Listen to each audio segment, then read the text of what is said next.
صباح الفل أو مساء الفل حسب الوقت اللي بتتفرجوا فيه. أهلا بيكم في فيديو جديد من سلسلة ديجيتال سمادجينج. النهاردة بناء على نتيجة الفوتينج الأخير هنعمل الديزاين ده.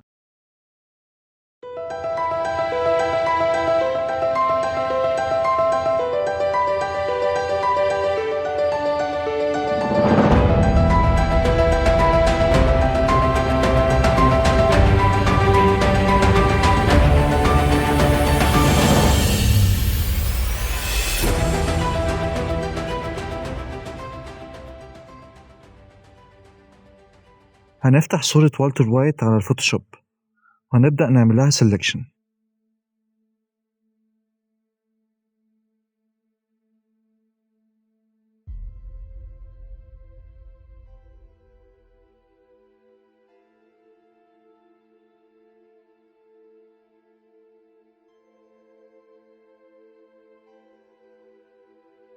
وبعد ما نخلص السيلكشن هنكريت لاير ماسك وهنضيف لاير جديدة تحت الصورة وهنختار لون سيان بدرجة غامقة. هنعدل بس الدرجة دي ونخليها أفتح شوية، وبعدين هندبليكيت صورة والتر وايت وهنحولها لسمارت اوبجكت وهنطبق عليها كاميرا رو فلتر.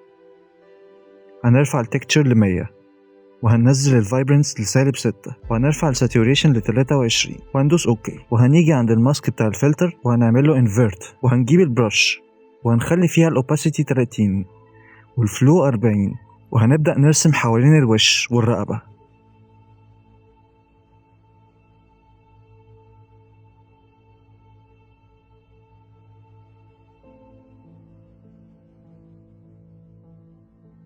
وبعد كده هندوس دبل كليك على فلتر الكاميرا رو وهنرفع الشادوز ل100 وهننزل البلاكس ل-28 وندوس اوكي. ونجيب البرش ونبدأ نمسح شوية من الماسك علشان نقلل الإفكت. وبعدين هنضيف adjustment layer color lookup 3 strip وهنكريت clipping mask ونضيف adjustment layer selective color. هنيجي عند الريدز ونخلي السيان 9 والماجنتا 17 واليلو 30 والبلاكس -3. وبعدين هنيجي لليلوز وهنخلي فيها السيان -56 والماجنتا واليلو 100. هنرجع تاني للريدز وهنقلل البلاكس ل-16 وبعدين هنسلكت ال 3 layers دول وهنconvert to smart object وهنخفي اللاير اللي تحت دي. وبعدين هنطبق فلتر اويل بينت. هنخلي الستايلايزيشن 10 والكلينلينس 4.85 وبعدين هنطبق اويل بينت كمان مرة، بس المرة دي هنرفع الكلينلينس ل10 وندوس اوكي. وبعدين هنطبق كاميرا رو فلتر. هنرفع التكتشر ل100 والكلاريتي ل17 وهنقلل الفايبرنس ل-57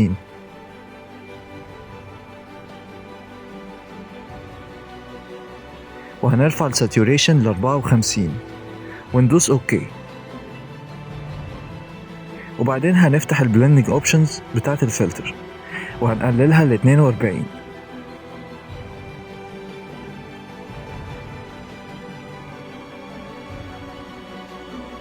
وهنيجي عند الماسك بتاع الفلتر وهنجيب البرش ونمسح الفلتر من العيون والبق.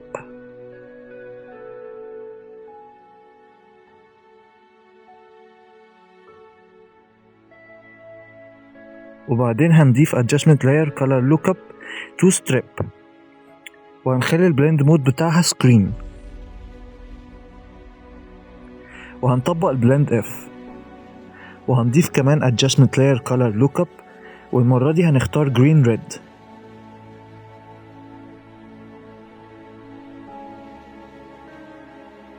وهنخلي البلند مود hard light ونطبق البلند اف. وبعدين هنضيف adjustment layer solid color وهنكتب الهكس كود ده وهنكريت clipping mask ونخلي البلند مود color ونinvert ماسك ونجيب البرش ونرفع فيها الفلو ل100% ونبدأ نرسم على الأجزاء دي من اللبس وعلى العيون.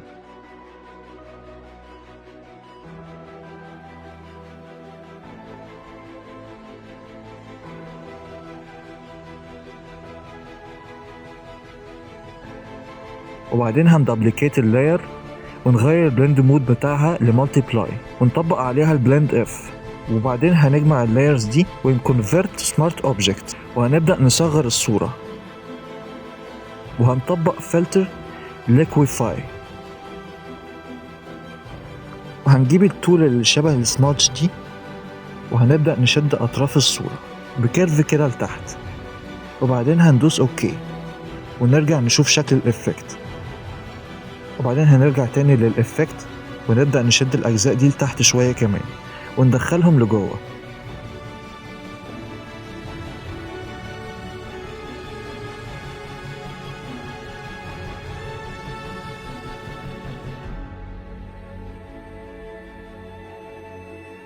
وندوس اوكي، وهنجيب صورة الكريستال ميث وهنضيف لها color overlay وهنكتب الهكس كود ده،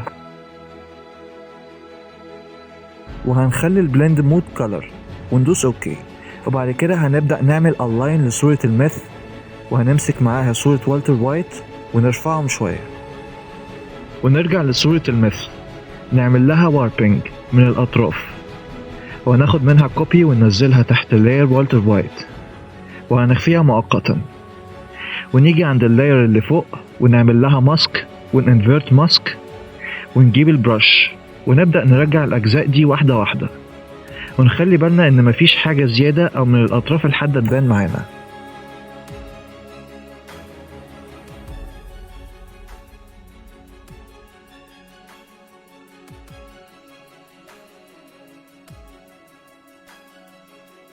وهنيجي عند صورة والتر وايت ونعمل لها ماسكينج ونبدأ نمسح شوية من الأجزاء دي،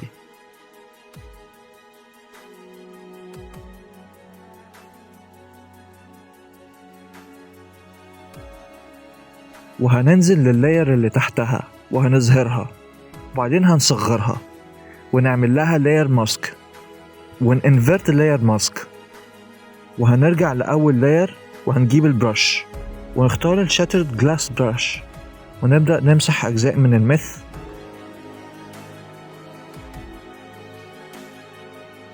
وبعدين نرجع لللاير اللي تحت وبنفس البرش هنبدأ نرجع أجزاء منها،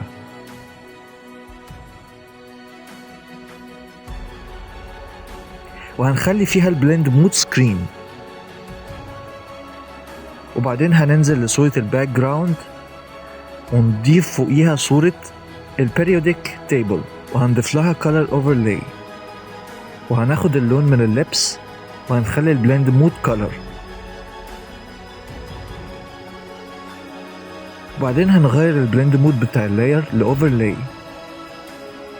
وبعدين هنضيف لاير جديدة ونفتح الكالر بيكر ونختار لون أخضر غامق، وهنجيب البراش تول ونختار منها السموك براش وهنخلي فيها الأوباسيتي 60 والفلو 40 ونبدأ نرسم بيها، وبعدين هنضيف لاير جديدة وهنفتح الكالر بيكر ونكتب الكود ده وهنبدأ نرسم، وبعدين هنضيف adjustment layer gradient وهي هيبقى فيها نفس اللون اللي مختارينه بس رايح على transparent، وبعدين هنضيف لاير جديدة فوقيها ونفتح الكالر بيكر ونختار درجة أغمق من الأورنج ونبدأ نرسم، وبعدين هنخلي البلند مود مالتيبلاي وهنقلل الفيل ل 55%، وبعدين هندوس من الكيبورد كنترول شيفت الت اي وهنعمل لها convert to smart object، وهنضيف فلتر اويل بينت، الستايلايزيشن هيفضل 10 والكلينلينس هتبقى 6.15، وبعدين هنقلل opacity الفلتر ل 70%، وهنضيف كاميرا رو فلتر، هنخلي التكتشر 100، الكلاريتي 50، الفايبرنس -29 وندوس اوكي،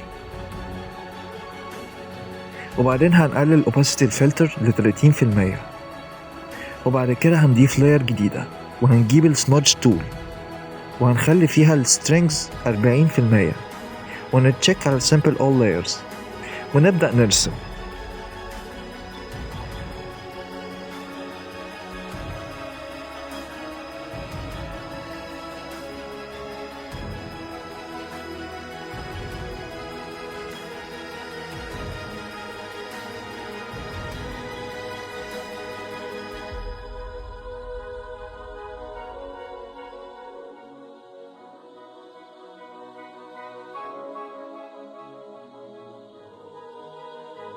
وهنضيف adjustment layer solid color وهنختار لون اورنج افتح وهنخلي البلند مود سكرين وهنطبق البلند اف وهنانفيرت ماسك ونجيب البرش ونرفع فيها الهاردنس والفلو والاوباسيتي ل100%. وبعد كده هنيجي عند لاير صورة والتر وايت وهندوس من الكيبورد كنترول وندوس كليك شمال علشان يعمل لنا سيلكشن حوالين الصورة ونبدأ نرسم حوالين الحواف جوه السيلكشن. وبعد ما نخلص هنقلل الهاردنس في البرش ل0% وهنقلل الاوباسيتي ل20 والفلو ل60 وبعدين هنبدأ نمسح الأطراف الحادة.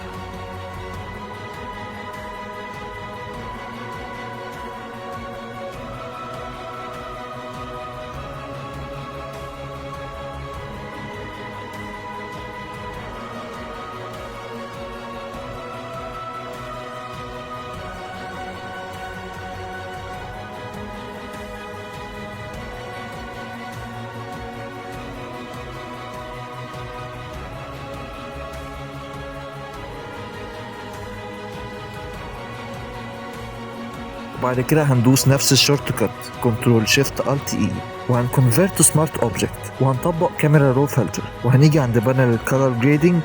في الميد تونز هنحرك السلايدر حاجة بسيطة لفوق ما بين الاورنج واليلو ونحرك السلايدر اللي تحت ده شمال شوية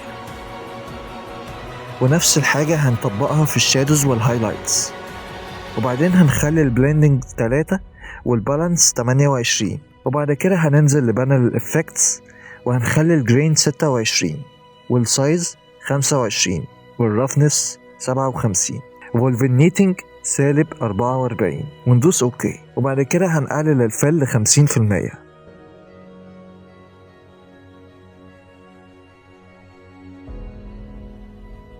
وهنضيف adjustment layer color lookup smoky وهنخلي البلند مود soft light وهنقلل الفل ل30% وبعد كده هندبليكيت اللاير والمرة دي هنخلي البلند مود سكرين وبعدين هنضيف adjustment layer selective color. في الريدز هنخلي السيان 64 الماجنتا 11 اليلو 3 البلاك -9 وفي اليلوز هنخلي السيان -74 الماجنتا 100 اليلو 73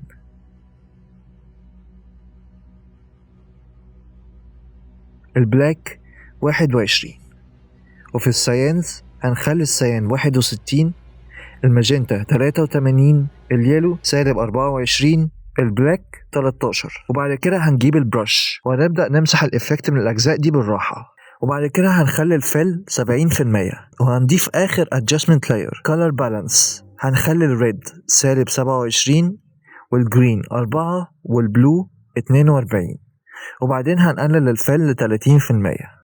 وبكده نكون وصلنا لنهاية الفيديو. لينك الفايل اللي فيه البراشز والصور المستخدمة هتلاقوه في الديسكريبشن. لو عجبكم الفيديو اعملوا لايك ومتنسوش تشيروه مع أصحابكم علشان يستفادوا. أشوفكم في فيديو جديد. باي باي.